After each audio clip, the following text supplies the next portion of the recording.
सुप्रभात। हिंदी दिवस के इस शुभ अवसर पर मैं आप सभी को हार्दिक शुभकामनाएं देता हूँ। मैं गर्व कुमार, कक्षा 8 के छात्र, आज आप सभी के समक्ष एक हिंदी में कविता प्रस्तुत करने जा रहा हूँ। अंग्रेजी के नंबर थोड़े कम आते हैं, अंग्रेजी के नंबर थोड़े कम आते हैं। अंग्रेजी बोलने से हम घबराते हैं, अंग्रेजी बोलने से हम घबराते हैं। पर स्टाइल के लिए पूरी जान लगाते हैं, पर स्टाइल के लिए पूरी जान लगाते हैं। क्योंकि हम हिंदी बोलने से शर्माते हैं, क्योंकि अब हम हिंदी बोलने से शर्माते हैं। एक वक्त था जब हमारे देश में हिंदी का बोलबाला था। एक वक्त था जब हमारे देश में हिंदी का बोलबाला था। माँ की आवाज़ में भी सुबह का उजाला था, माँ की आवाज़ में भी सुबह का उजाला था।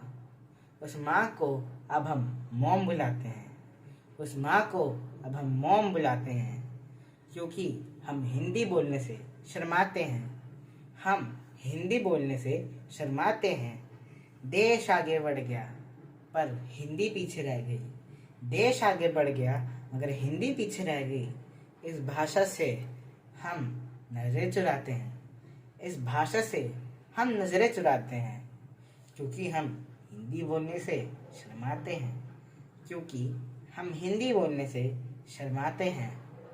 माना अंग्रेजी पूरी दुनिया को चलाती है, माना कि अंग्रेजी पूरी दुनिया को चलाती है, पर हिंदी भी तो हमारी पहचान कराती है, पर हिंदी भी तो हमारी पहचान कराती है।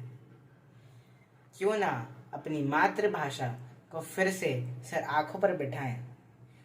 आओ हम सब मिलकर हिंदी दिवस मनाएं।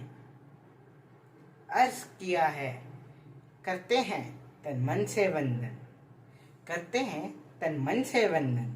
जनगण मन की अभिलाषा का, जनगण मन की अभिलाषा का, अपनी संस्कृति का, अपनी संस्कृति का आराधना, अपनी भाषा का आराधना, अपनी भाषा का। धन्यवाद। कामनाएं सॉरी।